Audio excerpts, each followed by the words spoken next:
Napak tilas dam catur bangunan Belanda tempo dulu. Penampakan dam catur yang terkini. Video saya awali dari saluran masuk ya. Ini dari dam catur dibagi menjadi dua. Kenapa kok dibagi menjadi dua? Supaya nanti ketika terjadi pembersihan saluran, salah satu dibersihkan, yang satu aktif, sehingga operasional daripada pembangkit tenaga listrik masih berjalan semestinya. Nah, itu ada seseorang yang lagi mancing di saluran, tapi ikannya ya ikan lokal. Biasanya ikannya ikan wader, dendeng, atau gabus. Penampakan saluran pembuangan apabila terjadi overlap air.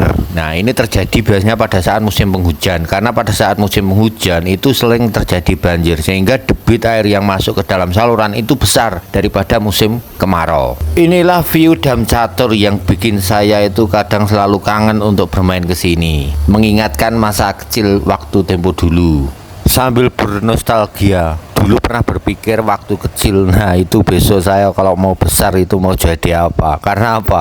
Karena nggak ada peradaban yang lainnya. Setahu saya ya hidup saya itu di tengah hutan seperti ini ya, jauh dari peradaban kehidupan manusia. Mungkin semua orang bisa mengambil foto atau video di sini, tetapi tidak mungkin semua manusia akan bisa menceritakannya, karena saya itu selaku pelaku sejarah yang benar-benar pernah hidup di tempat ini mulai sekitar tahun 80-an, soalnya saya itu kelahiran tahun 82. Untuk bangunan yang sebelah kanan ini adalah bangunan logistik atau gudang, sedangkan yang ada di sebelah kiri ini adalah pengukur curah hujan yang di pagar itu. Kalau ini tambahan patung, itu tambahan terbaru, ini versi terbaru. Kembali lagi sebelah kanan, ini adalah bangunan rumah dinas tempo dulu. Ini sudah modifikasi yang terbaru atau sudah direhab. Dulu kalau bangunan yang asli zaman bangunan Belanda itu ada ciri khasnya, besar, kemudian kelihatan klasiknya ya, khas Belanda. Itu sudah versi terbaru atau buatan orang Indonesia. Dengan tidak ditempatinya rumah dinas, otomatis antara dulu dan sekarang itu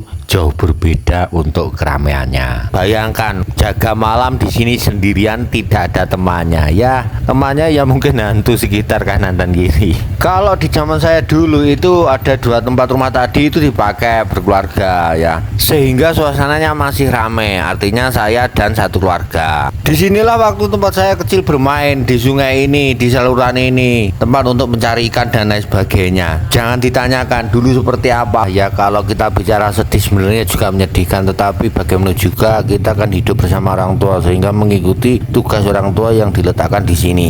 Tetapi ketika saya sudah masuk menginjak SMP, saya sudah pindah ke kampung ya bersama orang tua, menempati rumah pribadi sampai sekarang. Perjuangan ketika saya masih tingkat SD itu menempuh jarak sekitar 3 kilo ya, waktunya kurang lebih sekitar 30 menit atau hampir bahkan 1 jam, tergantung situasi daripada jalan itu sendiri licin atau tidak. Waktu itu naik sepeda ontel. Pada video sebelumnya itu menjelaskan napak tilas juga ya, itu jalannya seperti apa sudah ada di video sebelumnya. Ternyata kalau diingat-ingat ternyata perjuangan juga berat, tapi dulu tidak terasa berat karena kita masih senang, gembira, bahagia. Tidak bisa dibayangkan orang yang dulu hidup di hutan belantara pernah menempuh pendidikan teknik mesin di universitas negeri yang berada di Surabaya. Karena saya jauh dari peradaban kehidupan manusia waktu tempo saya kecil dulu. Sementara seperti itu videonya kawan. Sampai ketemu di video-video saya selanjutnya. Terima kasih atas atensinya.